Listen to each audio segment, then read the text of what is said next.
Welcome in to the Players Perspective Uncensored. I'm your host, Larry O'Bannon, my co-host, Ronaldo Murphy. We in the building today. Appreciate you guys for tuning in. But before we get into the podcast, make sure you go on YouTube, subscribe, like, leave us comments on your favorite podcast platform. Make sure you go and listen, Apple, Spotify, Audible. Make sure you go and tune in. Continue to rate us, leave reviews. That's how we grow as a podcast. But today, got a special guest, unbelievable guest, a Louisville native, one of the most decorated players to ever come out of the city of Louisville, Butler High School star.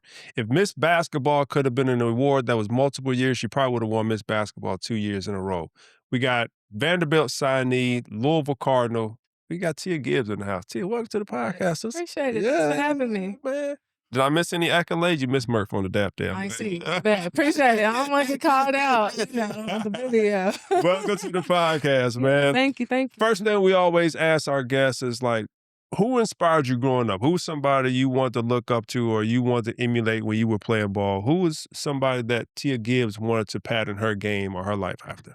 Yeah, I think there was a mix. When we talk about basketball, of course, further down the road, it was the Candace Parker. She had the dog in her. She brought a certain level of swag to the game. And as a player during my time, my childhood, we all wanted to play for Tennessee. We all wanted to play for Pat Summitt. But then I saw Ivory Latta play, in real time. Man, I remember her. Yeah, She's tough. she's tough. Small guard, but super competitor. So, and that competitiveness is something that I have, deep in my veins. Yep. But who I really got to see on a weekly basis was Sarah Nord. So growing up, I was, the middle schooler, going to the games in Freedom Hall or Cardinal Arena, with the sign, "Happy birthday, Sarah Nord." And she was a shooter. She was a competitor. She was a dog. She was home, in my backyard. She actually, kind of mentored me for a little bit when I was in that middle school age, came to some ball games. That's dope. Yeah, met with my team and all of that fun stuff. So if anybody, it would be those three. Okay, nice. Shout out Ivory Latta too, man. That's my partner. Played over in Israel when I was there, man. Dope and great player, but even great person too, though. Cool. She was one of my favorite female cool basketball people, players, man. man. She had a lot of swag. Yep. So you were state champion at Butler High School, one of the most prolific, girls basketball players ever coming out of the city. Like going on that state run, what did it mean to you, and what do you think it meant to the city for Butler to win that championship that year?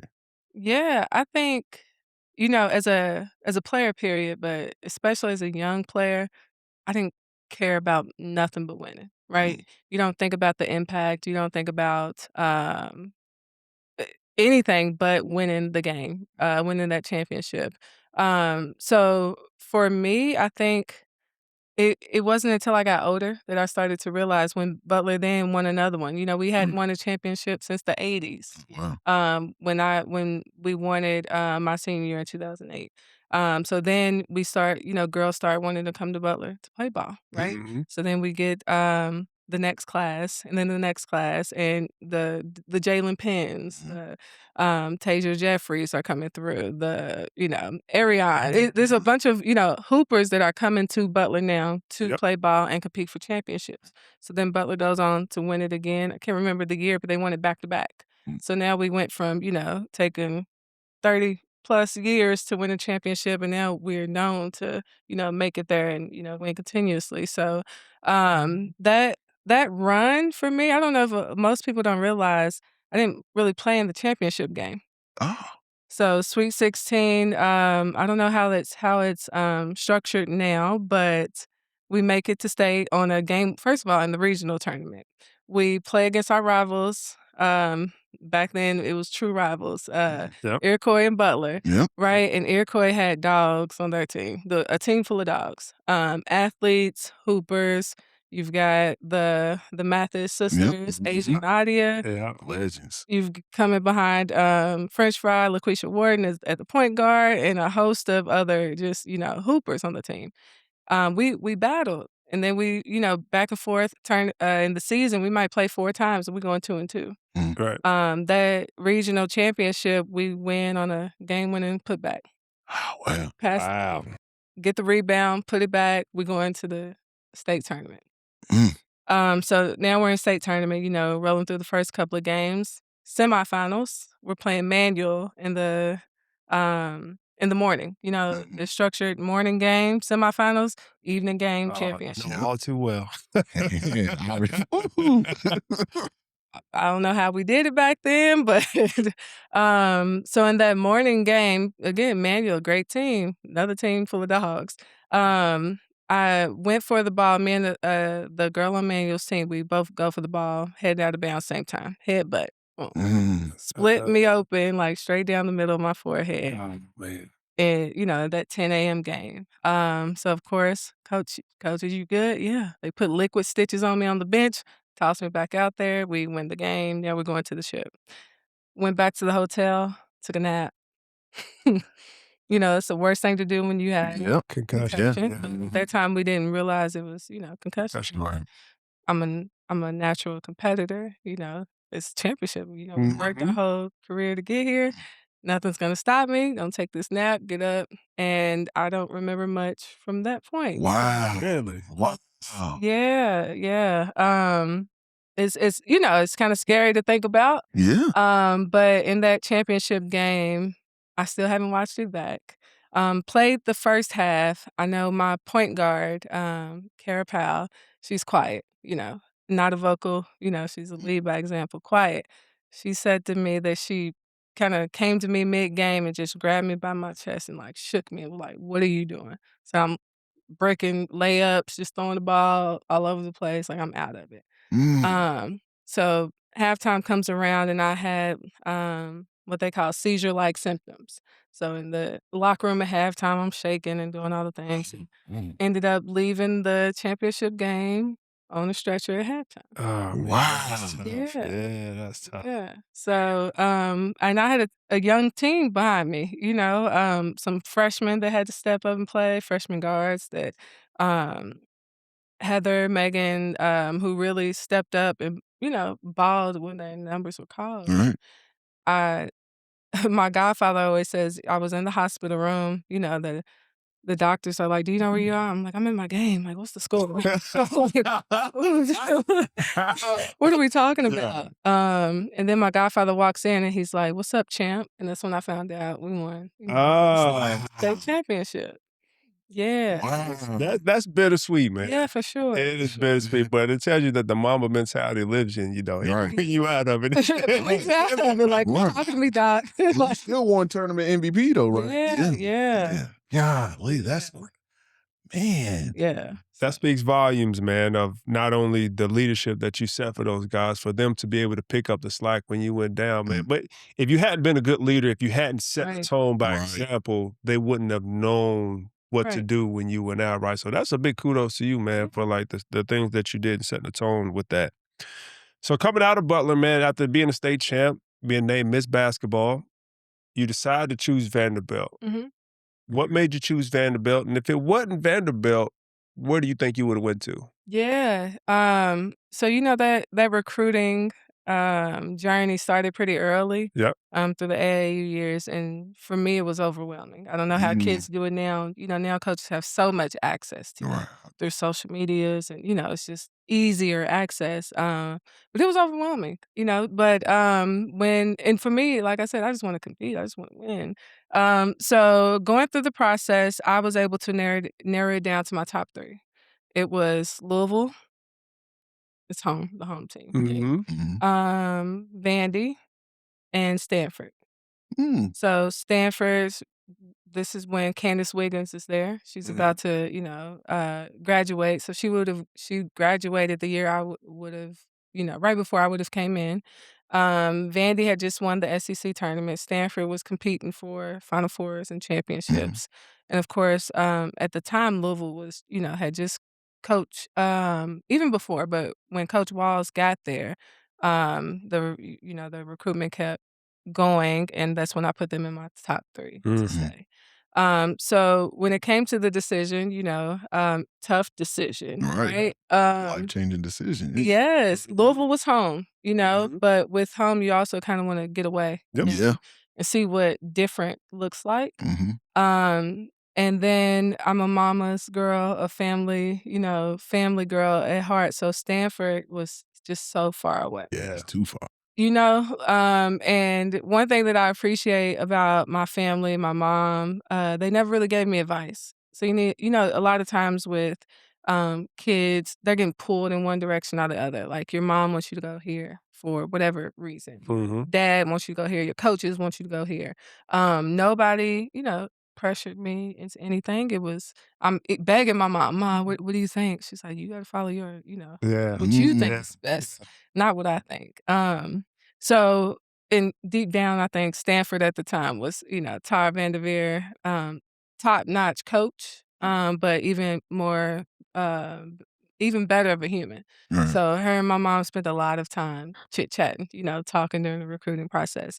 I think if she had to pick, she might have, Pick Stanford. Yeah. She wouldn't want me to go that far. Right. Yeah, but if it was on her, I think that would have been her choice, and no bad choice. Right. But from the reason I chose Vandy is right down the road, 2.5 hours, in Nashville. I'm really big into academics. So, for me, it was always there's life after ball. Yep. And Vandy was known as, the Ivy League of the South. Yep. So you get that top-notch education with a winning basketball program. Yeah. And my family, my mom can come to every home game. Perfect. So that was the reason, it landed in the middle, right? Stanford has the prestige, right? The basketball, but it's just so far away. So I was able to kind of, get the best of both worlds right down the road.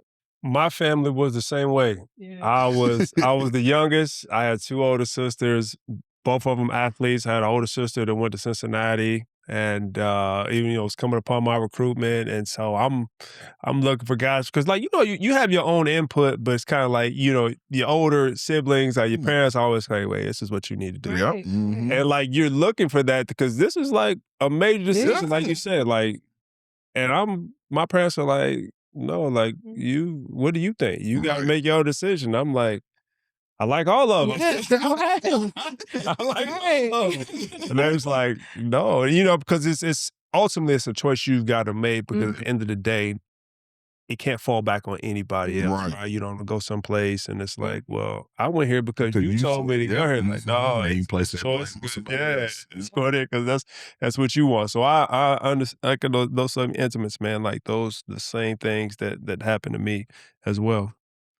So you go to Vanderbilt. What led into your decision to actually come back home to play for Louisville? Yeah. So one fun fact about Coach. Coach is a solid, he's a solid guy. That's what we always hear. And Talking about Walz. Yes, Coach Walz. Sorry. Yep, talking about When I Walz. say Coach, yeah, Coach Walz. Solid guy, solid individual. And during my recruitment, I was a shy kid, even through high school. I was like, "Mom, you tell him. You tell him." No, you gotta, stand in there and tell him your decision. So I call Coach up. I tell him, I've decided to choose, Vanderbilt. I appreciate it and all these things. He said, "Okay." He said, "Well, you always have a home here." He said, "Louisville was your home before it was mine, so you always have a home here." Wow. Of course, kid never think I'm gonna need it. "Oh, I appreciate it, Coach." Yeah, right. But when I got to Vandy, recruitment is different than your actual experience, Yeah. right? Right. And I think the fit from the team, the program, my style of competitiveness, the kind of the way the team was glued together, the camaraderie, all of that stuff, the coaching, right? I think one thing that I am is a realist. I've always been a realist. Yep. I don't care situations as long as we win, and it makes sense. Right. So if this person is in my position and better than me, all 5 on that floor, better than me, I'm gonna sit on that bench. My mouth is not quiet because I'm cheering. You know what I mean? I'm doing whatever I can to impact the game in another way. Right. But I'm not one that's gonna cry about playing time or any of that. Right. But it was a situation in my mind that just didn't make sense. There were a couple of decisions I think coaches made that kind of left me with a poor taste in my mouth. I think, to be honest, we played Kentucky in SEC when we were in Kentucky, family's all there, right? She decided not to let me touch the court that game. Oh, that's crazy. Played the game before, the game after. Oh, that's silly. So it was one of those kind of played mind games with you, and we had no real relationship. And that ultimately, those mind games just kind of it makes it pointless, right? It takes the fun out of it. It takes the fun, and it's like, okay. And I'm again realist, coach. What do you need me to do? I need you to defend, rebound, make threes. All right, coach. Next game, I might make 4 threes, 6 steals, 8 rebounds. Don't play the next game. So it was one of those, and it's like, okay. So the choice then it was tough, but it was okay. I can't do 4 years of this. Right. I'm not one that complains or anything, so I was just unhappy. You know, when you get in that in a funk, and it's driven by something you can't control. It got to that point, so I did decide that, you know, we didn't have transfer portal back then. In today's world, you know, the portal was tough because I'm leaving my teammates, you know, my roommate, all of that. But best decision I think I could have made for my career. Decided to come home, you know, to Louisville. Not only, you know, they had just competed Final Four, 2009. That's when they, you know, had just went to the Final Four. So, national runner-up that year? Yes. Yep, I Yes. think so. They lost to UConn? Yeah, I think they lost to Yep. UConn that year. Yeah. Yes. And we were in the tournament. So we were in the Sweet 16, I believe, at Vandy. So fun fact, also, I made the decision in December. You just like I knew in waiting on the December time. that I was This was it. this was it. You 4 and months it into was- your freshman season. I knew. It just, you know, because it was big, it was deeper than planned. It wasn't the planned time. You know what I mean? It wasn't, I didn't feel the coach cared. You know, I didn't feel I'm the type, like, you know, I'm a dog, right? And there was a couple on my team who had the same sentiment, but as a team, as a whole, you know, it was a different, different environment. Oh, sorry. Wait, my phone. Oh, okay. That's actually a shoe guy. Maybe calling to let me know if I won the little raffle. Oh, for those okay. tickets. My homeboy. So yeah. He just threw me off. I do apologize. No, you could. You were talking about 4 months into the season. Thank you. Yeah. So I knew in December. Like I said, it's not the playing time. It was a combination. So next thing you know, December hits, we're getting into season, right? SEC season. So now it's kind of like I impact the game. So the mind games have to slow down a little bit because, you know, need me out there to produce. Right. So now I'm 6-man, playing 20 plus minutes, impacting, you know, ball games. So so it didn't affect my play by any means. Still wasn't happy, but I'm a competitor. You know? Yeah, you're gonna go out there. So once season was over, you know, I'm still telling my family, all right, Mom, I'm still ready to go. They're like, what? Y'all just made it to the Sweet 16. We made it to the Sweet 16. Lost to Maryland. If we would have won, we would have played Louisville in the next round. Wow. Yes. Terrible. That loss still haunts me to this day. But we had we won the SEC that year. So we had a successful season. I had a successful, freshman year. But it was still time. How did that exit meeting go? Well, I'm interested to hear how did you even have an exit meeting? Oh, I absolutely had an exit meeting. It's uncensored. Right. Yes, uncensored. Yes. So what the funniest part about my exit meeting, it just so happened to be on April Fool's. Oh. I cannot make this up. So when I sat down, as a freshman, you don't really know what to expect. But my decision was made, right? So when I sat down, it was like, hey, the purpose of this meeting, like we talk about the season from our perspective. We tell you how we think you did, what we think you need to work on over the summer, and then we get your perspective too. So they said, well, so we'll get started. And I said, well, I think it's best that I just, start off the conversation. So they kind of were all looking confused because it's with the whole coaching staff. And yeah, so I told them that I, decided to leave.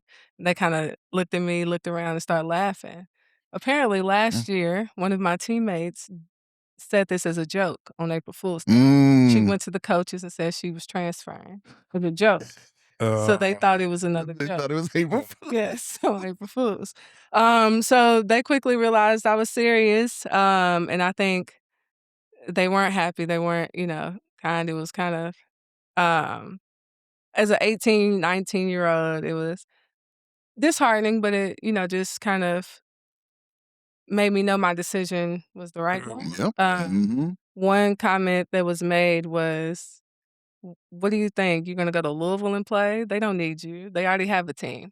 Like, they just made it to the, championship. They don't need you. Is that where you think you're going to go? I'm like, I didn't say where I was going. I said, I was leaving here. So that meeting just, that told you everything you needed to know right there. So yeah, while it was a interesting day to have the conversation, the way they handled the meeting just, further professional. let me know I made the right choice. Right. Well, you come back to Louisville, and one thing that L always talks about is just the pressure and the responsibility that comes with actually being a hometown kid and playing for the Louisville Cardinals. Y'all both lived through that experience. Coming from a Louisville high school, what's different about actually representing the city and playing for Louisville, for someone that actually is from the city versus someone that's not? Mm-hmm. I think the biggest difference probably is how personal we take it, and how passionate we are. You are not just playing for a school. Right. You aren't just playing for a team. Louisville is basketball. Yep. Like we're the pro teams, in our city and our state. So I think it is we take it personal. We not just every game, but wearing that jersey, wearing that practice jersey, wearing the gear, it means something to us. We've, been around it. Our families have been fans, since forever. I grew up my basement in my mom's house. It's decked out in Louisville. There is a sign as you're walking up the steps, like a license plate that says I am for UL. The trash cans, cardinal birds. So she used to travel to ball games and things. So it's in your blood. It's literally, in our blood. So I really think it is just how passionate we are and how personal we take the game and wearing their jersey. For me, man, it was the passion that you talk about was there too, but it was also just dealing with the ups and downs, right? It was different being from here because, like, you go to Vanderbilt, you're in Nashville, and you have a good game, you have a bad game. People know you, but like, yeah, it ain't personal, right? Yeah. But they don't know you. Like, you're not gonna go every single place and know somebody. Like in the city of Louisville, especially if you grew up here, not usually gonna go somewhere that you either know somebody, you went to school with somebody, or something, right? And it magnifies when you even play for the University of Louisville. So like when I went to the University of Louisville and I was playing, like it was more so when it was good moments, it was great. People pat you on the back, but like in the down moments, you always hear me say, like, everybody's an assistant coach. Right. Like, why are you not playing? Why are you not doing this? Like, even times when you want to get away from it, you can. Like, even like, oh man, you know what, man, I'm just gonna hang out with my family and just kind of clear my mind, clear my thoughts on anything a coach might say. But then a cousin walks up to you, man, like, man, well, why are you not playing, man? What? And so like, that's kind of like the tough part about being the hometown kid is like, it's you're not going to get get fans, but it's like people within your circle of like so connected. Going to the mall, somebody will everybody wants to talk to you doing this. I'm like, and I was sort of like you. I was kind of reserved to myself, didn't really bother a lot of people. If you know me, then I was more outgoing, but like I was always kind of myself, and like that I didn't really know how to handle that at first, especially during the downtime. So like for both of y'all, like as far as fans, like what would be their like approach? Would people just be like come out and just blatantly ask you, or would they kind of like feel like, I guess, you guys kind of personality or like how you were feeling that day, or is it just like, hey, why didn't you play? Why didn't you hit that shot? Like both fans don't care, right? Fans a lot of times, I think, especially when I see on the men's side, right?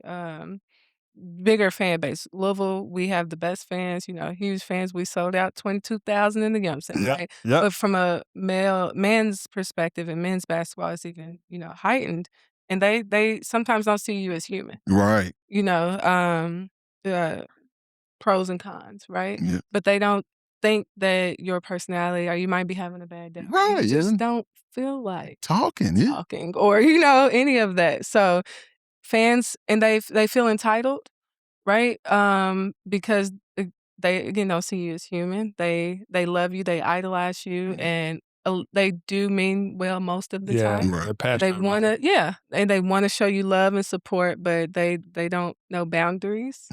They could definitely get crossed. And I think one thing that gets mixed up sometimes is that they don't understand that the fans are in mass, but it's only one you. Right. So like when I go to the mall, like I might be talking to one person, they're like, man, I'm only asking you one question, but they don't see the 100 other people that came before them that have asked or made different comments. And talked to 3-4 people. And it's like, and so you get to about the 100th one, and you like, man, I just want to come here and buy some shoes, man. And, but being in that position, you have to take the good with the bad, right? Because people praise you, people love you. Because then they'd be like, well, he didn't even want to take a picture. He didn't even want people look out for you, man, when things are going good. So what was one thing I really learned is that even having an even keel, even when things may be irritating, just try not to let it show, right? Just be even keel and try to be the most respectful way. If you didn't want to do something, just kind of let them know. I never turned down kids. I always took pictures, started things with a kid. But sometimes adults, if I wasn't in the mood, I always try to put in the most polite, more respectful way. Like, man, not today. I just want to do such and such. So, yeah, that's how it was for me too. But let's talk about your time at Louisville. On those teams, you built Final Four teams. You guys had ups and you guys had downs. What was it like going through that time? Just talk about some of your fondest memories, right? Just talk about some of your fondest memories, good and bad, just during your time at Louisville. Yeah, I think you kind of, hit the nail on the head. Roller coaster ride, right? Like the ups and the downs. I think when I first got there, I had to sit out, right? Back then, you transfer, you got to sit out a whole year. During that time, I actually tore my labrum, in an open gym session. So not only am I sitting out, I'm getting surgery and, recovering. And that is the year that we were swamped with injuries. That was the year we were swamped with injuries. I think we won 13 ball games that year straight after, going to the Final Four. But it was, we were 6 of us, maybe 6, 7 of us on the injury list, in practice. So that was the year we had a volleyball. Gwen Rucker at the time. Gwen Rucker, she played basketball and volleyball. That year she decided no basketball, just volleyball. But now we're down to 5, 6 players. Wow. So Gwen is leaving volleyball practice to come to basketball game. Oh, game. Yeah. Oh. So at that point, we needed bodies. Yeah. We needed healthy bodies on the floor. So that was a struggle mentally for, the team. Of course, fans don't care too much about your injuries. So like you talk about those down moments, the expectations are still high, still there. Coach's expectations, right? On himself and on us as a team, as players. So that was definitely a rough year. We didn't even make the NIT. Oh, I wow. think that year it was like the women's basketball tournament. And it was, I'll be honest, I think coach was just, we're going to keep going just to make you feel it. Right. So then that very next year, kind of healthy back, had a good season, fun season. And that's when, everything just started rolling for us as a team. We ups and downs again, but we then get to that 2013 year. And I think, the fondest memories, most of your fondest memories, right, are off the court. Mm-hmm.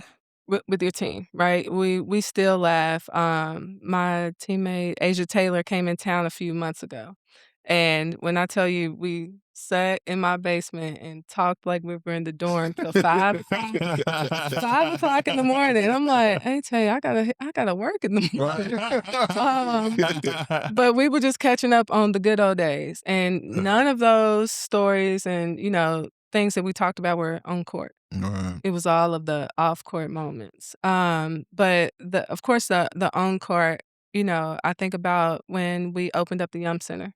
Mm-hmm. And that's one thing I appreciate from our staff, at Louisville, from the Tom Georges, the Julies of our athletic department, who made sure the women kicked off. Yep. We played in the Yum Center before that. Right. And something so small, that seemed so minor was such a huge. big thing for women's basketball and, Louisville women's basketball. Right. And that's the year, Shawnee came, and Shawnee just brought energy, right? Excitement to the team, to basketball as a sport, but also to the Yum Center. We played Tennessee that first game. We had 20,000, in the stands to watch women's basketball. So that was a big one. And then of course when we played against Vanderbilt in the tournament. Oh, how did that go? That was a fun one. Man. Get my lick back. That was a fun one. I think one of our assistant coaches also came from Vanderbilt, Stephanie Norman. But it was personal. One thing about my team that we were dogs. We took everything personal. We were hoopers, competitors. So when we saw in the tournament, who we drew for first round, oh yeah. My team, it was like we riding with you. Yeah. Right. So that was definitely a fun game. I remember my mom just, Tia, calm down. Just calm down. I think she felt, if I get too hyped and excited, one or two things are going to happen in a game like that. You have a great game or a terrible game. Yep. You're not going to have a mid game like that. So luckily I was on the upside. I had a great game. And we ended up winning and team talking trash. It was just a fun game, right? Right. So that's a big highlight. And then of course that just full 2013, Final Four run. I think that is a memory that I think one of my teammates posted it last week, right? And says, I think the caption said, "This memory lives rent free in my head." You just randomly think about those moments, right? Those games, the energy, just those moments. And it's funny you say that because in 2005, when we went to the Final Four, we lost. We were a lot of upperclassmen, so we lost some guys, but we still had a good core group of guys coming back that played in the second unit, but played significant minutes. So we didn't think it was man, these guys, BJ, you got David Padgett coming in, you got the young T. Will, Terrence Williams coming in. Who else was there? Juan Palacios was still there. So man, you still had a good core that you can build around. Man, they were going to be solid, man. Even though they were moving to a different conference, they were moving to the American conference before they moved to the Big East. Man, they still got a good solid foundation. They're going to be solid. BJ ended up dislocating his ankle, injuries. After going to Final Four, we went to the NIT too. That's a We did the same. I think BJ dislocated his ankle. Juan Palacio got his eye poked and was messed up really bad. So same thing happened on the men's side when I was playing too. What do you remember about just the fan base in the city around that 2013 Final Four run? What did the city feel like for you? Yeah. So, it was energy, right? Because it's the same year the men went. So and it was something we had never experienced before. So I don't think it would have been as exciting for us if it wasn't both of us, right? But the energy was crazy. The Cardinals. Yeah. You know, when people were sending me videos and everything, and it's like Derby, right? Cruising on Broadway. You know, it's when the men won championship and we're about to play in the championship, right? This cruising on Broadway. Yeah. The city felt pride. They were proud, you know, of their city. So that and it lasted for a while. You know, the energy just everywhere you go. Of course, you know, people want to talk about it. They want to congratulate you. They want to take the pictures, you know, still talk about the games, the excitement. Yeah, I think that is one and they always reference like the 80s, right? Yeah. The 80s and the energy. So the older folks who were at both, right? They got to witness both men's championships and the women now in the Final Four championship game. Like it felt like the 80s, you know. So I think it just brought that sense of pride, you know, back to the city that you know, we are a basketball town, so it just felt right, felt good. I remember I was in Nice, France, man. I was playing in France and was just looking back, man. You talking about staying up till like 3 or 4 in the morning to the time difference. I'm up watching everything, just hoping they could pull it off, man. I was cheering for the women, cheering for the men, and you talk about the pride and just the excitement of being from Louisville and being Cardinal, man. I remember being on Broadway that night. Yeah. Man, that was a hell of a fight on Broadway. Yeah, the city was just letting it, hey, this long as nobody kills nobody. Fun celebration. Yes. But on that run, there's one iconic moment that always pops up, right? You guys were matched up with Baylor, and even on social, you'll see that clip pop up to where Shoni Schimmel's going the length of the court, wraps it behind her back, gets an and-one reverse layup on Brittany Griner in the stare down. What was going through you all's mind just preparing for that matchup? Because I think they were the #1 overall seed. And then when that moment happened, like what was the feeling then? Yeah. So the preparation, right? One thing about my team, we didn't care who you were.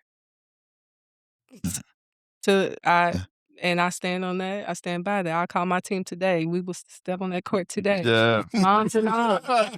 Moms and all. We don't care who you are. Insurance paid up. Listen. No, sure. So we really and as coach too, you know, Coach Walz, right? It's a mentality first. You know, you see a lot of teams, players, they're scared of #1, the UConns, the Brittany Griner. I don't care who you are. Right. Literally, the bigger you are, the harder you fall. Right. So the mentality was there first, team full of dogs. But then also the preparation, right?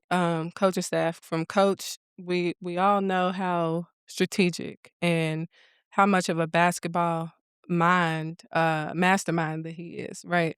So the preparation comes from the mental side, but also the game, the studying, right? And the game plan was crazy. It was there. Coach, you know, from a game plan perspective, we can't go inside too much, right? We knew that. He said we shooting 53s.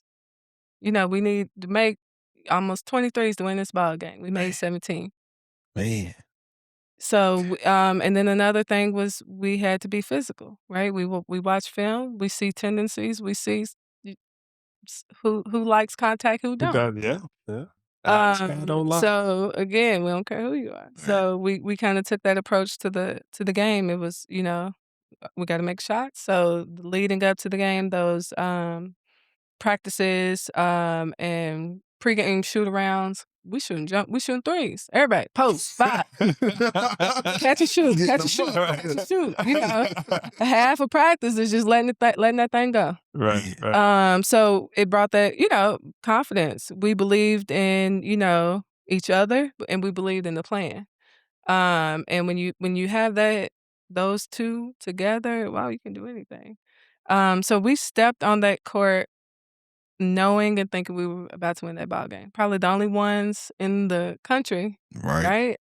We were a 5 seed in the tournament, and nobody thought we were gonna do too much, make too much noise. We called ourselves, or they called us, the party crashers. You know, it's like y'all celebrating and all of these things. Well, you know, we were crashing the party. And it was one other bit of, you know, I guess motivation for that game. At this time, you know, one part of media, but it was said that Brittany Griner made a comment about wanting to get a dunk on in our game. It's her senior year. You know, she want to go out with a bang and all of this stuff. So it was, again, we don't care who you are. Right. Not dunking on us. Respectfully, but there was no, when I say no way in the world, she was getting a dunk in our game. There was no way in the world. Respectfully, love her, you know. But, and so that was the mentality. So in that game, you know, that was one moment that sticks out, but there are so many of that where you saw that energy, you saw that doubt, you saw that mentality, that attitude. We all know Shawnee. Shawnee does Shawnee. Right. So what y'all see is a wow. Shawnee does that every day, you know. And Shawnee had that. She is a dog. She's got that dog, you know. So when she sees a 6'7", you know, she's 5'7.5", 5'8". She sees a 6'7". She don't, you know, it's going at her chest, you know, making that contact, and I'm gonna find a way to finesse this and you know, put you on top 10. So I think, you know, we see that moment where she looks at her and stares her down, right? How that felt is how we felt, right? Again, I don't care who you are. This our game, right? Yeah. And that, I love that picture. I love that clip because you know, the look in Shawnee's eyes, the competitiveness, the fearfulness, the I'm big dog, like I'm letting you know. Like, alpha, big alpha. Yes. No. Yeah. See it in our eyes, like, yeah, that was real. But that was the team. You know, like that showed exactly how all of us felt, you know, and were for that game. So definitely, you know, and if you can look on the side, you see one of our kind of the nicest players on our team, Courtney, and she's got that. She's flexing. So,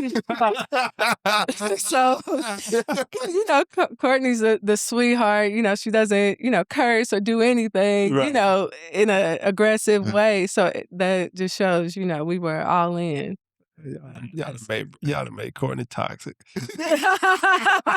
40 minutes. Yeah, well, watch Courtney, you know, the physicality that she had on, you know, Brittany Griner. All of our posts, right? I don't want to say too much about it, but you watch some clips and there's moments of, and it wasn't, you know, but you got to frustrate a little bit. A player like that. And there was moments where we got under her skin, you know, and frustrated to where, fun fact, I started officiating after playing. So after retirement, I started officiating college ball.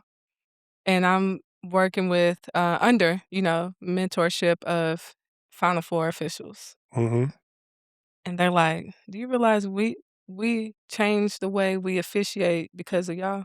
Wow. And how physical y'all were in that game? Wow.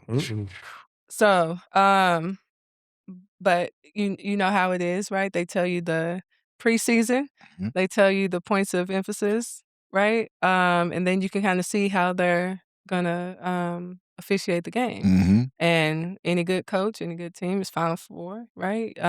Well, this is before Final Four, but tournament, you're gonna do what they allow until they, you know, tighten you up. It's just the nature of the game. So yeah, fun times. I remember seeing that moment, and I had a water bottle. I had, you know, you go to the store, you know, they have the 16-ounce, then they have like the little 8-ounce water bottles.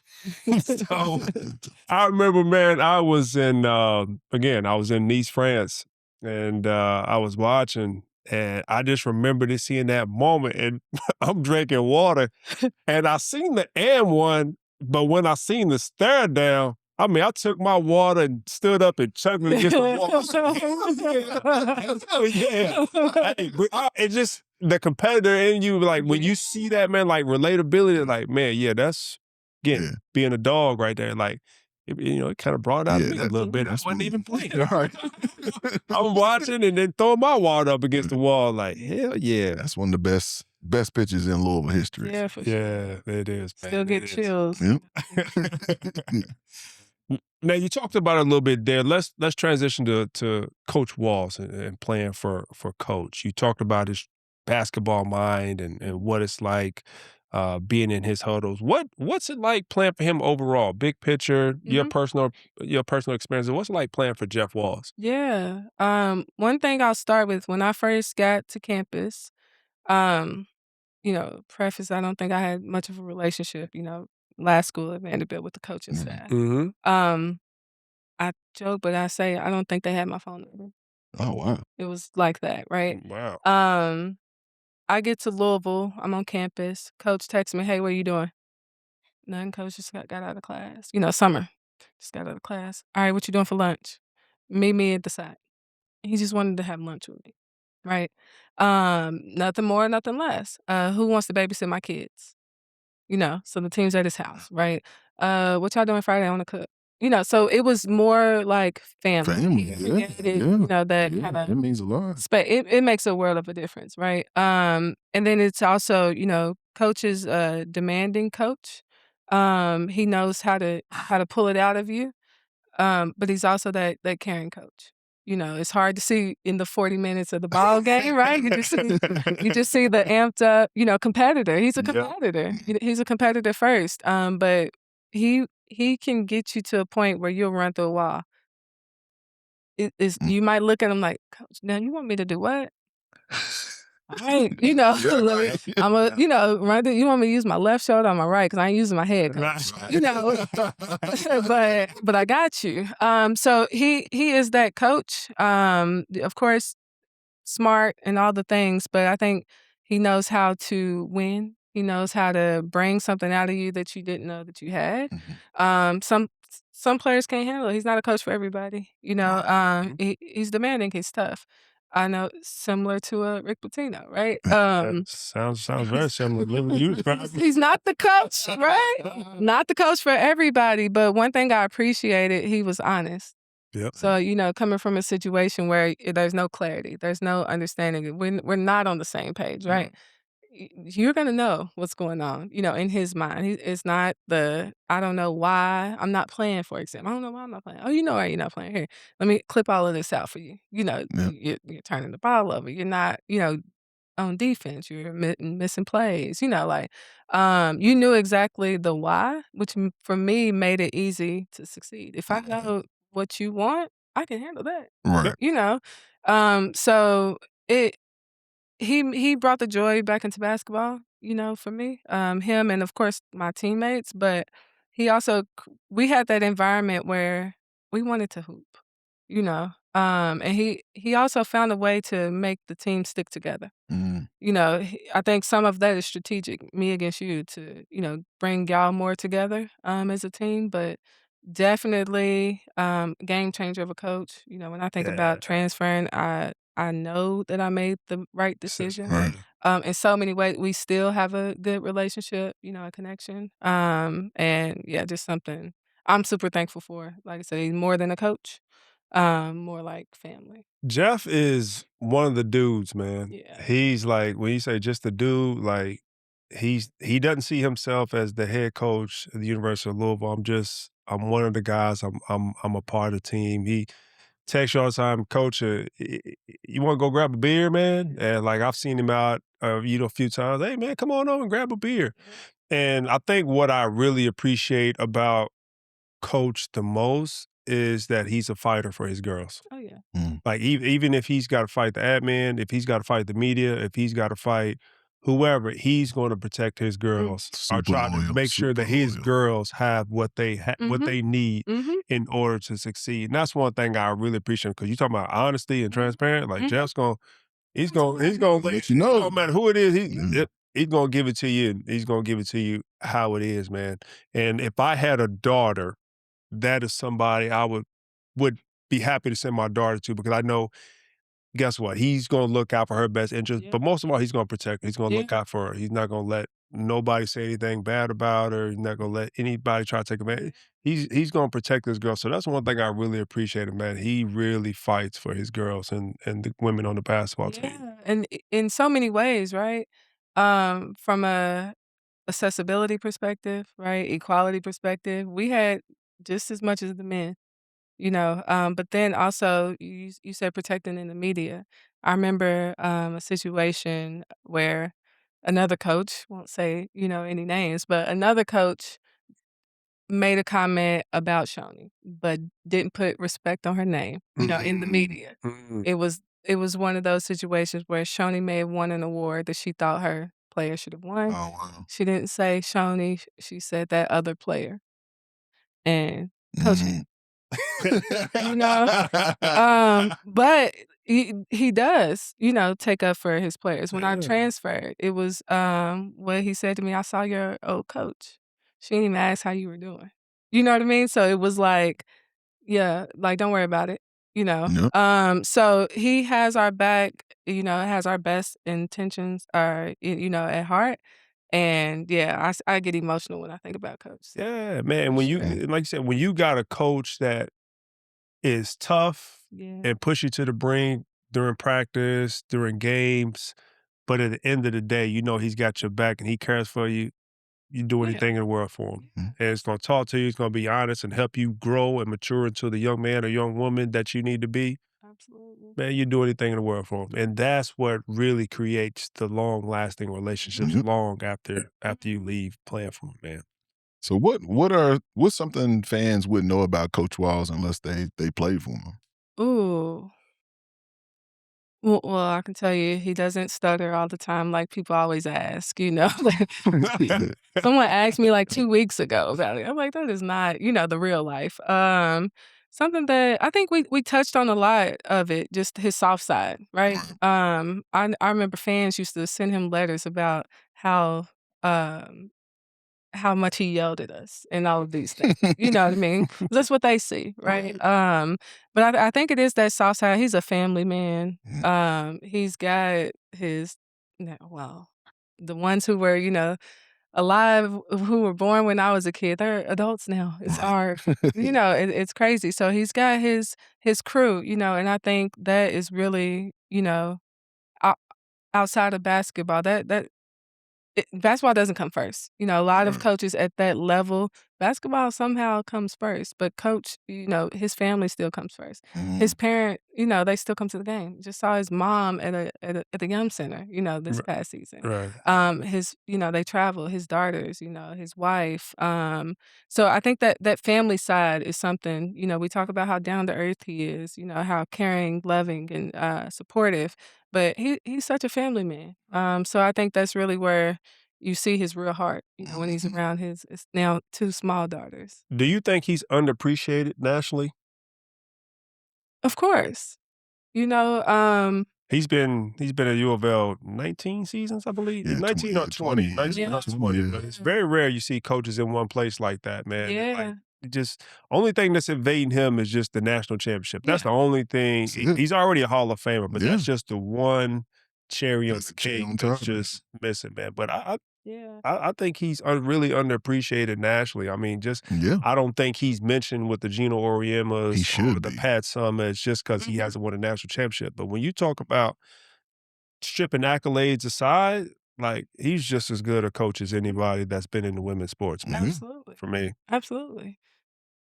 Yeah. I was actually thinking about that the other day. And I appreciate Louisville. And our back office Yep. finding ways to keep him for 20 years. Yes. Right? Yeah. So while underappreciated, he's still highly sought. Yeah. Yeah.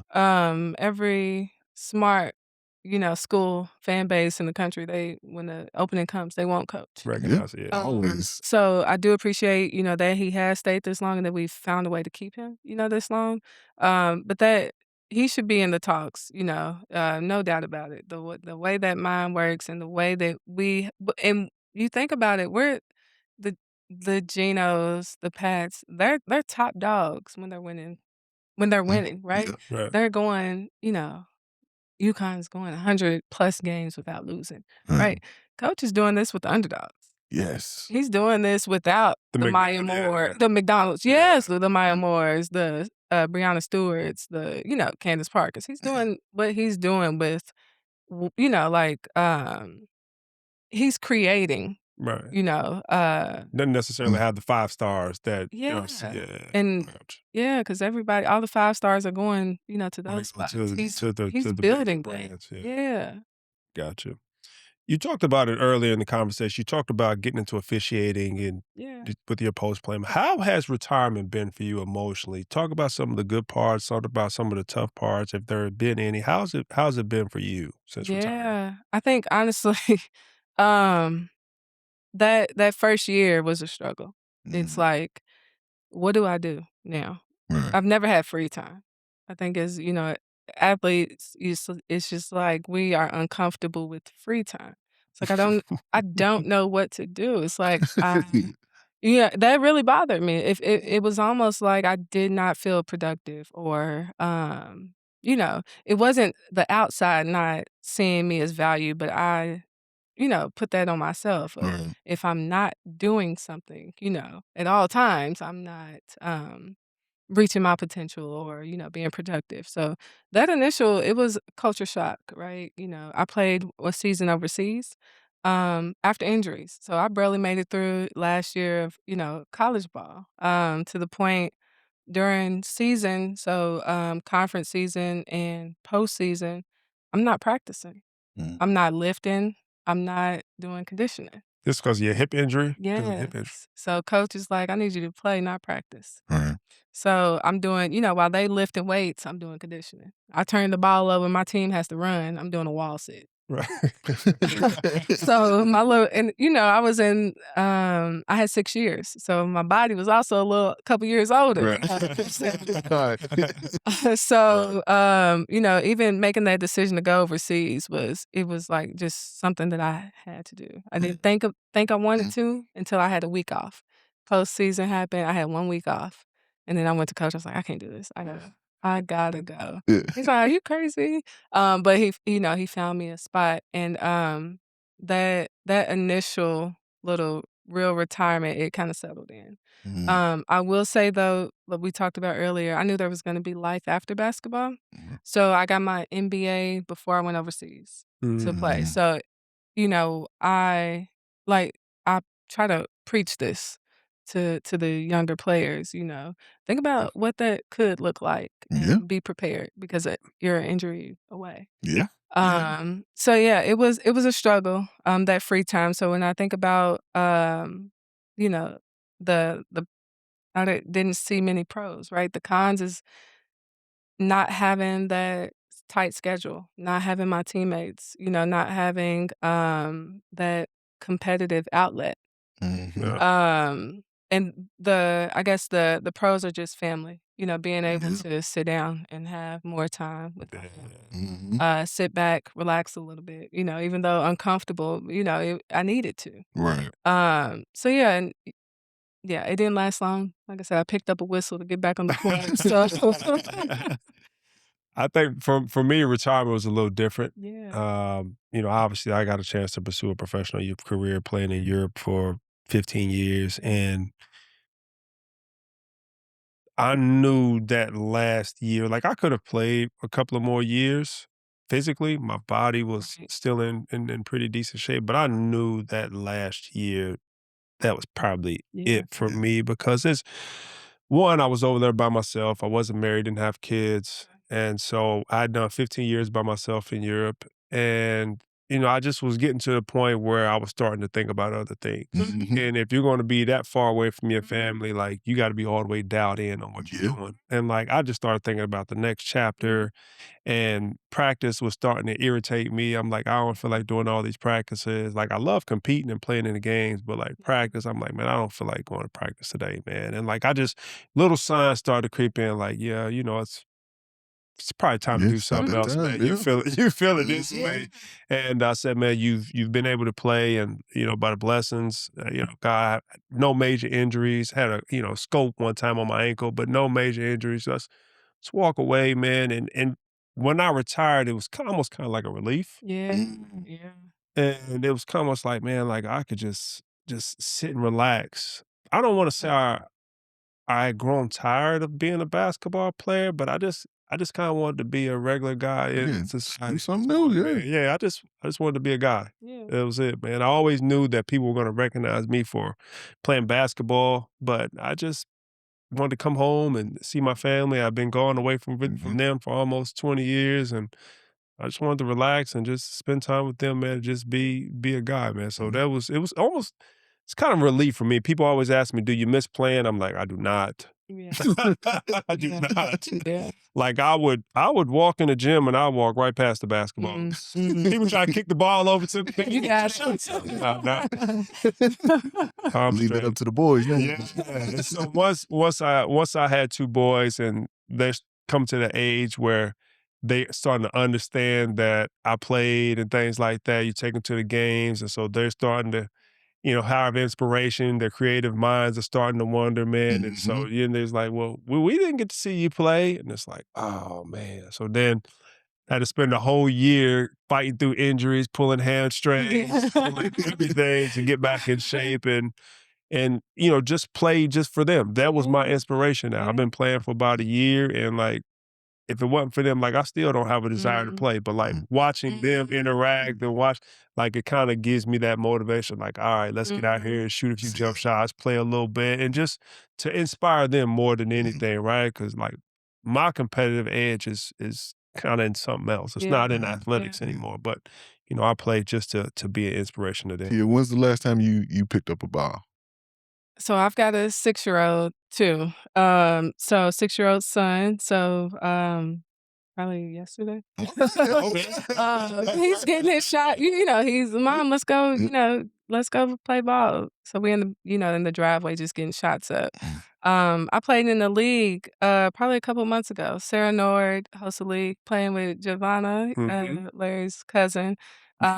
So competitive league over there. So similar to you, it's something about, especially as a woman and being a former player, my kid has to see that and respect that. Yep. So I always say I need to stay in some type of shape, right? So that one, he can see, and believe me when I try to, teach him things about the game. But also, it's a competitiveness about me. Like he should not be able to beat me. So that's a big driver for just staying in shape and when he's about that 13, 14, it might make sense. But for that, no. Right. I got a 5-year-old that's already wanting to check ball, Dad. I'm like, I thought this was going to come at like 10, 11, at 5. He's already like, let's check ball, play one-on-one. He's like, let's do one. I'm like, where'd you even learn 1v1? Hey, that's all the kids say now. 1v1. Blame you. I thought that he came from me. I've seen him hoop, so. Yeah, man. So, let's talk about like just the state of women's college basketball. So what's your thoughts on NIL? And then if you played in today's NIL era at Louisville, what opportunities do you think you would have? Yeah. Wow. My thoughts are, one, I love it for the players. I love NIL for the players. Don't love it for college basketball from a fan perspective, right? But and the coaches, you know what I mean? It's a different world. It's a business. It's pro ball.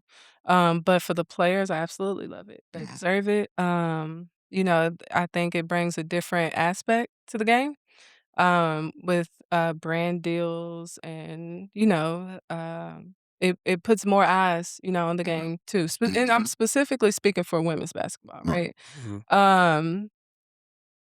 I think it is given opportunity. Like I don't think we realize it now, but like life changing. Yeah, it is. Yes, life changing. Pro contracts out here too. Yeah, Pro contracts. yeah. I've got Generational changes. Yeah.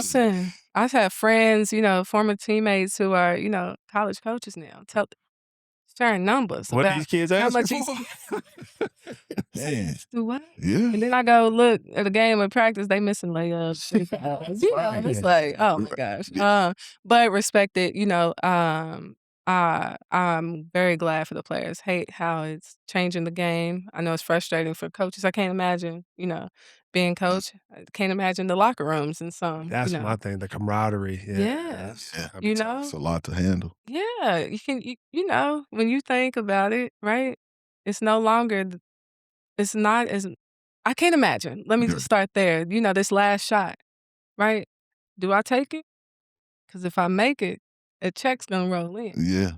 You know what I mean? Yeah. Or do I do it what makes sense, right? Kick it to my shooter in the corner, make this extra pass, Yeah.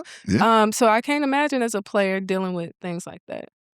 In their locker room and the coaching staff, or even this assist. Like, why am I gonna keep passing to her? She's making all the money. Or, Right.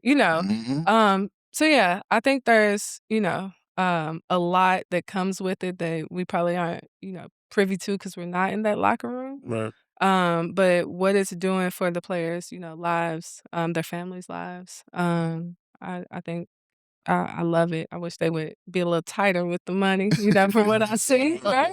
But that's a part of it too. They need to enjoy it. I think if, we had it back in my day, I can get a little chunk of change, these little local businesses or something. Yeah. Not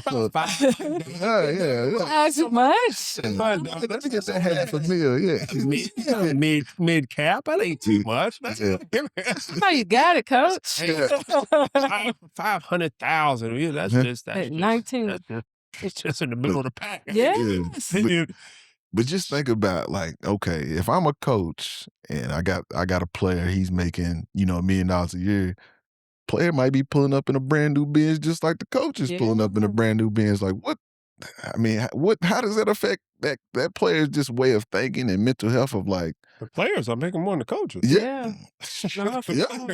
Probably players making more than assistant coach, who's over on the staff, the training, the conditioning coach, everything. So it's like, so how do you even, like, continue to motivate that kind of kid and corral them, and they're still growing up as just a human being? Like, that's... Well, I think as a coach, man, you have to de-weaponize the money, right? Like, you've got to de-weaponize that to make, like, okay, that's the business side of this, but right now we're focusing on this basketball. So Right. you've got to find a way. Now, what that is, I don't know. Right. That's the tough part of being a coach now in college sports. But you've got to de-weaponize that, right? And, like, guess what? Everything's earned out here. I don't care about the business side of what's going on. You got to make everything an even playing field. I try to make it that way as close as possible, right? And I'm glad that that men are getting paid. I think it's great that everybody's getting compensated, what they rightfully deserve. I'm like you, I kind of miss the old school a little bit of the legacy aspect of seeing somebody come in as a freshman, watching them develop and then leave as, one of the best players in school history. But it's a continuous thing that the NCAA's got to find a way to get their guidelines and get the railings on. But who knows where this thing's going to go, man? I think the government's going to step in at some point to try to interject some things. But as far as where it's going, man, it's a constant evolution. You don't know where it's going to go. We just got to see how this thing is going to ride out. But I want to ask you about recent players that have come out, right? Caitlin Clark, the Angel Reese, really made a lot of noise when they were in college playing the championship and playing in the Final Fours the last 2 years of their college careers. There was a lot of animosity when they came into the WNBA. Why do you think that is? Why do you think there was a lot of animosity towards both of them when they went to the WNBA? Yeah, I think media, right? Yep. Media controls the story. So one thing about it is I love how much eyes it just put on women's basketball, right? Good bad press is still good press. You know, that y'all still talking about us, and still watching, right? But that comes from, you know, years and years of growing the game. So now people can see us on ESPN, you know, not, you don't have to get an extra subscription to watch the games. People do have access, you know, to come watch us play. The social media, right? I think social media is huge for women's sports. I think about, you know, in men's sports, a lot of times fans care so much about the best player, right? If you're good at it, they're going to follow you, they're going to love you. In women's sports, it's the personalities too. You know, so if they can be relatable, if you're relatable to them, or, you know, that you can see your personalities shine through kind of social media. So I think the animosity, you know, was driven by media. I don't think, you know, they want to put those two players specifically as hating each other. They're two competitors. I think they have a lot of love and respect for each other. And I think back to, you know, some games back in my day, if we had social media and all of these clips, right? Right. You would have thought I hated, right? Multiple people. I think of even in high school, my best friend, Letitia, TT, Elliott.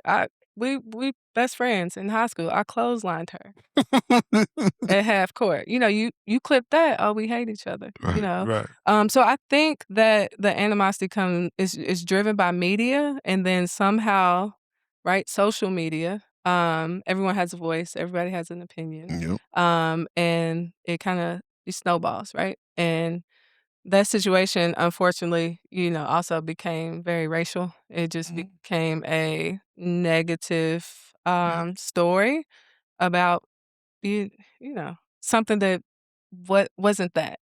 So I hate how it happened, and, you know, how fans pick sides, you know, and show so much love for one player that just has to equate to hate for the next. Exactly. So I, you know, not a fan of that story that the media pushed, but I do love how many eyes and fans are now around the sport. They grew it, right? Yeah. Regardless, the competitiveness, the trash talking, the infamous, you know, they grew the game. They grew the viewership. And I think that's something that is continuing, right? Those fans haven't left, you know? But I do think that's what, you know, when you talk about animosity, and, you know, that comes with a different level of pressure too. I can't imagine 19-year-old Angel Reese, you know, being just, you know, and getting all the negativity from this fan base, specifically because of, you know, the story that's being pushed, but still being able to show up every day, show out every day, with a smile on her face, you know, and, you know, succeed. So I think that really, you know, speaks so much to her, as a player, and, you know, as the sport, you know, it's continuing to grow too. So Yeah, I think both are great. I think they're great in their own right. absolutely. I mean, I think Angel Reese was like the fastest rookie to, I'm not sure how many double doubles she led. She was like one of the top leaders in double doubles. You know, Caitlin, just her impact of just her shooting and, you know, the eyes that she brought to the game. Like both of them were like these, you know, mega rock stars in college, right? That had a huge following that brought that to the WNBA. And I think players in the WNBA it almost kind of reminded me of Alonzo Ball type situation when he went to the not to the NBA, how like his dad just put this target on his back, just constantly in the media talking. And not necessarily that the women were in the media talking, but just the media conglomerate itself covered them and just put them up so high up on this pedestal, right? That, you know, they're just going to, the next Magic Johnson and Larry Bird are going to take over the WNBA. And like the WNBA players felt some type of way about that. Like we're already here, right? And so I don't think it was a sense of animosity where they felt it toward those individual players. I think it was more so a sense in the media is like, here, well, let's just send a message to let you know that, like, guess what? There's some players here that's already better than both of them. Right. And so they just happen to be the targets of wanting to send a message to the media is like, we here, we can play too. Right. And so I just thought that was interesting, man. I had conversations with some of my friends when the girls came out. It's like, man, with the wave that they were bringing to the WNBA, should they have been on the Olympic team? And me, I was for it. They was like, no, they haven't earned it. They need to earn the right to be on the Olympic team. I said, man, I get that. But I said, I really get that. But it's a business. I said, but Christian Laettner was put on the dream team too. Yep. I said, man, and my aspect of my argument was like, man, it would grow the sport even more internationally. I said, I get the point that you're making, like they need to earn it and there's other players better. There are. Right. I'm like, but just the wave that they're on and like the amount of attention and eyeballs that they could bring internationally, bring even more notoriety to the women's game. I said, I thought they should have been on there. But I'm like, if somebody said, well, nah, they got to earn it, I'm not going to give you pushback. Right. My opinion is just, I thought it just could have been better overall for the entire league if they had been there. That's one of those two things can be true. Yeah. You know, I think you could make an argument. No, there's no wrong, decision, they could have made. But yeah, I'm with you on that. And I think also, right, the current, previous players, this, Angel Reese, Kaylin Clark, this kind of era, these are the first players to get money. That's what I was literally about to say that. I think that they helped that new CBA. I think that that was kind of the seed of them coming into the league and getting all that notoriety. I think that translated into, the new CBA that the WNBA had. So. But I think that kind of, that class, right? They're first ones to get their NIL. So now they're coming to the league. I would imagine, with a different, aura, a different pep to their steps. We've been making money. Yeah. And I think players, everybody talks about their welcome to the league moment. So I think we talk about those two and the vets making a statement. I think they always do. Yeah. Right. So yeah, I think it comes with the territory. I think the vets they love it at the same time. Yeah. Sure. I think it's one of those things, and especially when you see these players, they're good people first, good teammates. They get welcomed one way and the other. Right. You think it'll ever be a female head coach in the NBA? I know Becky Hammond's been mentioned. Dawn Staley's name was mentioned with the Knicks. Do you think ever? Maybe, right? But I think Dawn Staley said it best. The NBA is not ready for that.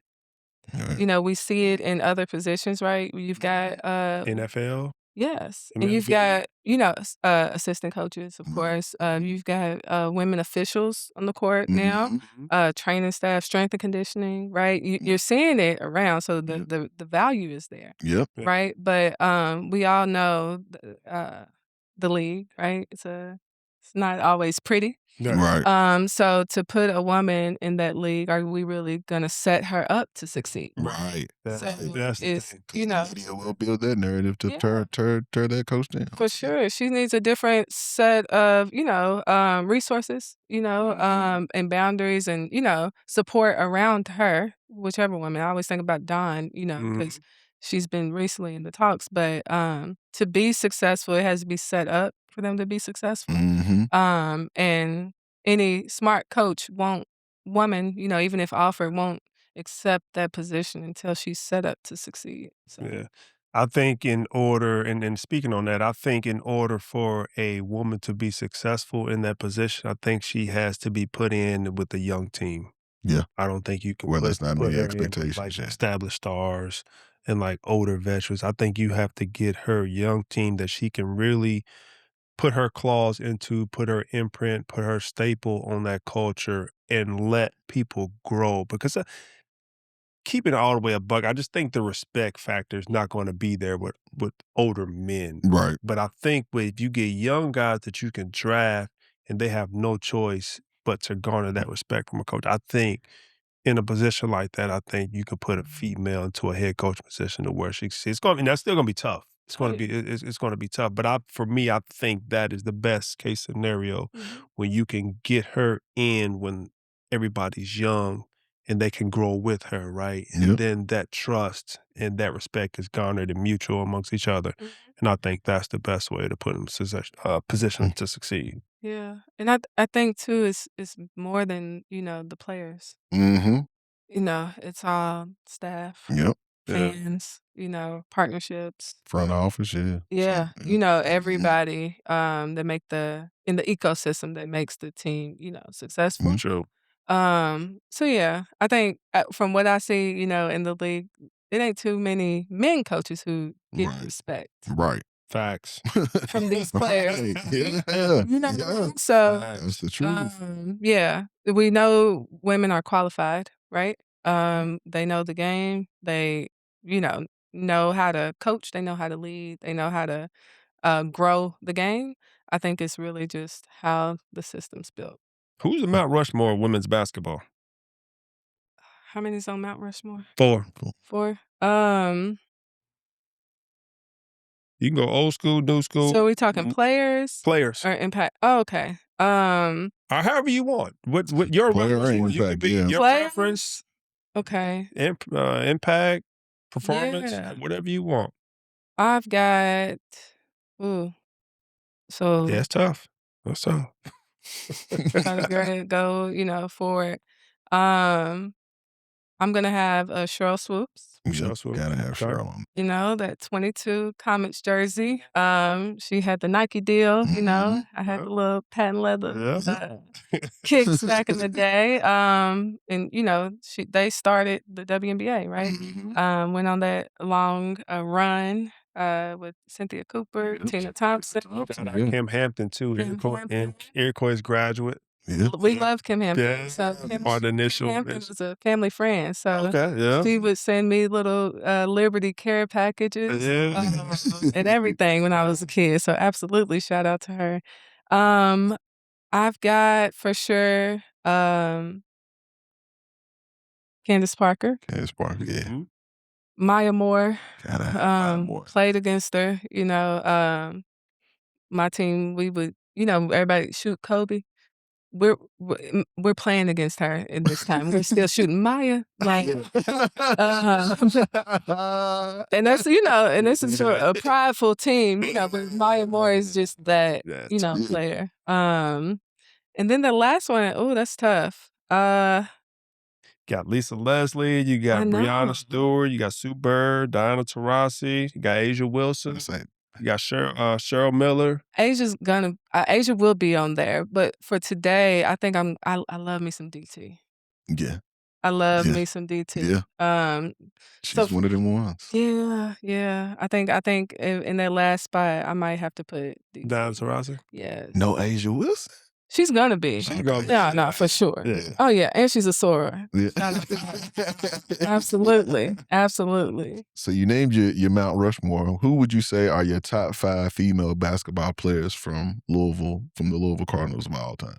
Louisville Cardinals. Oh wow. I talked about Sarah Nord already. So gotta have Sarah. We gotta have Angel. Yep. You gotta have Shoni. Gotta have Shoni. Love me Asia Durr. Asia Durr. And then I can go with so many. Monique Reese. I can go Dana Evans. I can go Maisha. I can go Jazz Covington. Oh gosh, that last one's tough. Shout out my cousin Nita, man. Oh yeah. Slaughter. That's my shooter.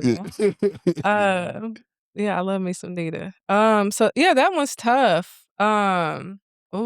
Joan Burks. That was my middle school coach, man. She's one of the top scorers. Even Valerie Owens. I can't remember her maiden name. Her married name is Joan Burks. I can't remember. She gonna kill me when she sleeps. I can't think of her maiden name. Yeah, we gonna cut that part out. No, but I think I'll put Valerie Owens Combs in there. She was the first woman to receive a scholarship for the university. Oh wow. So when we talk about, impact and kind of paving the way, and, she continued to support the program, one of my mentors. So, grow the game and bring people with her. Good lady. That's where I'll put, in my safe option, because I got teammates. Right. No, for sure. Already, man. But now we've reached the part of our podcast we like to call What's on Your Feet. Tia, you're coming in here today. You got some heat on your feet, darling. Talk to us about what you got here. Nothing too much.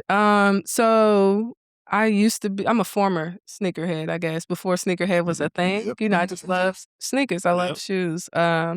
These are New Balance 1906. They are a collab with Jack Harlow, the Rose Runners, you know. I'm a member of Alpha Kappa Alpha, Sorority Incorporated, so they're pink and green. They've got a lot of little detail, so very creative shoe. Jack Harlow put a lot of Louisville details in here, even, you know, Rose Runner, you know, the Derby theme. Right. On the sole, there's a picture of a couple that looks like they're headed to the Derby. So yeah, very local, but also, you know, AK with the pink and green, comfy because I'm a New Balance girl. So, yeah. You got something coming. You got to chase that 6-year-old now. Absolutely. Murph, what's on your feet, man? Man, you know, I keep it classic, man. Keep it classic. All white Air Forces on.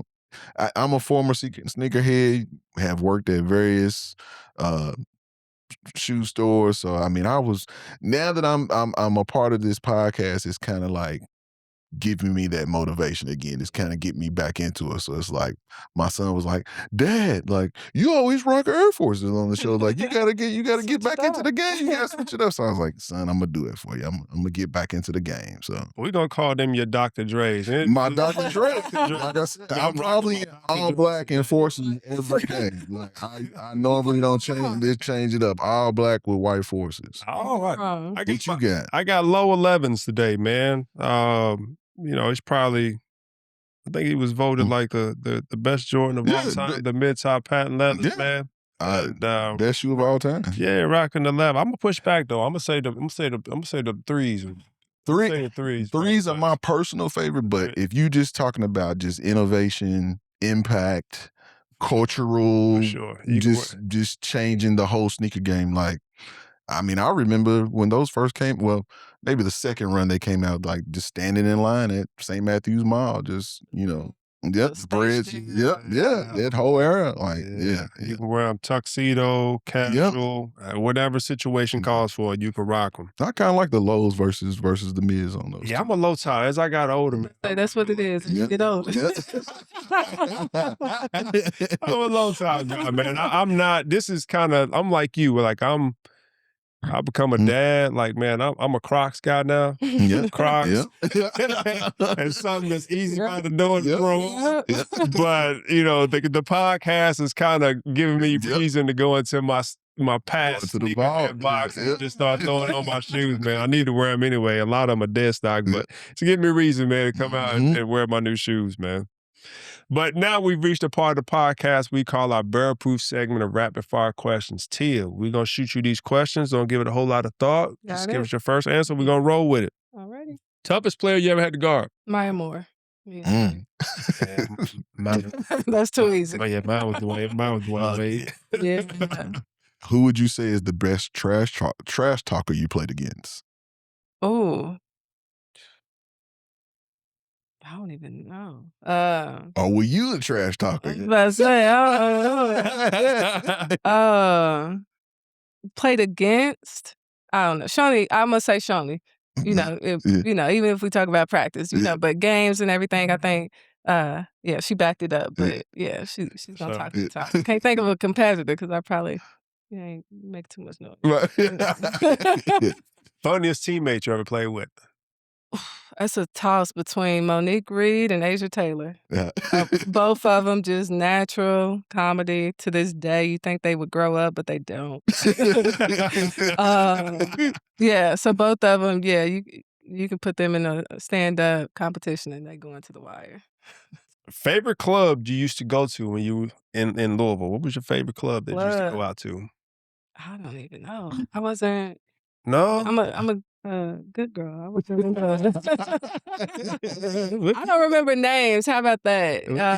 We'll keep it there. Yes. All right. You got to choose between these three.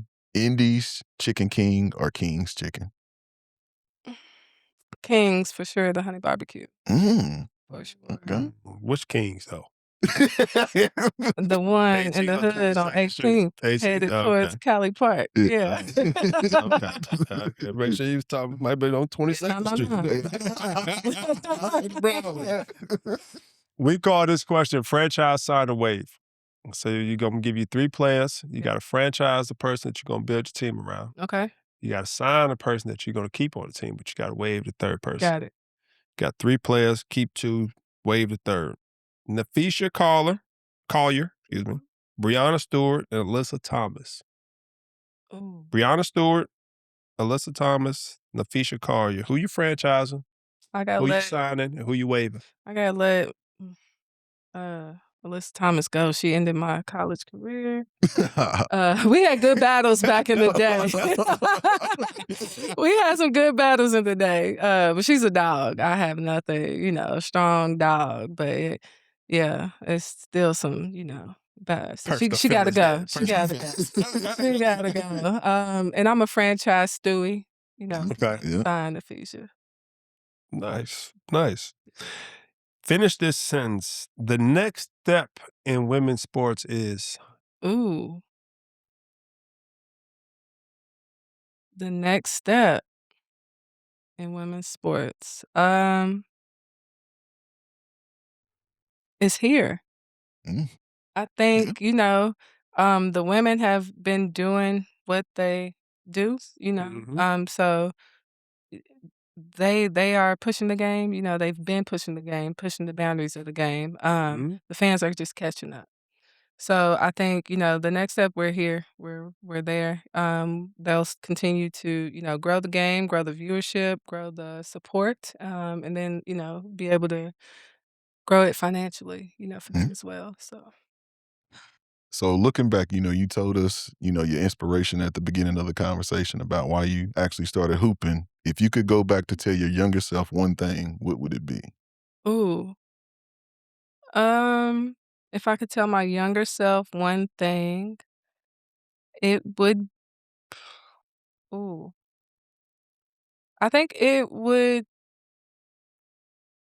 would focus on the same things. It was always important to me to be a role model. And I think when we, and give back. So I think, if I could go back to my younger self, it would just be keep the main thing the main thing. And that's, in so many ways, right? From a sport perspective, the way that you love the game, keep keep that the same. The way that you are a teammate, keep the main thing the main thing. The way you present yourself, the way you support, your community, your people, and the way that you just, lead younger people, younger girls, younger kids, and just, the impact that you bring. 10 years from now, when your son grows up and he's amongst his friends and he asks you for advice on how to fill your shoes or how to be successful in the game of life and basketball, just like his mom, Tia Gibbs, what's your advice to him and his friends? Yeah, I think my natural answer is going to be staying true to himself. Right. Because we're talking, he's 16 at that point. NIL money if he decides to, lock in sports, right? So to be successful, it is, staying true to yourself, and just being a good person first. Everything else kind of falls into play. And similarly, it is, keep the main thing the main thing. Like fall in love with the game. Focus on, what matters and, limit those distractions that we know are gonna, haunt and just, hover you and try to, control the narrative. So yeah. Couldn't think of a better way to close out the podcast. I appreciate y'all. Thank you. Yeah. We appreciate you. And that'll do it for the Player's Perspective.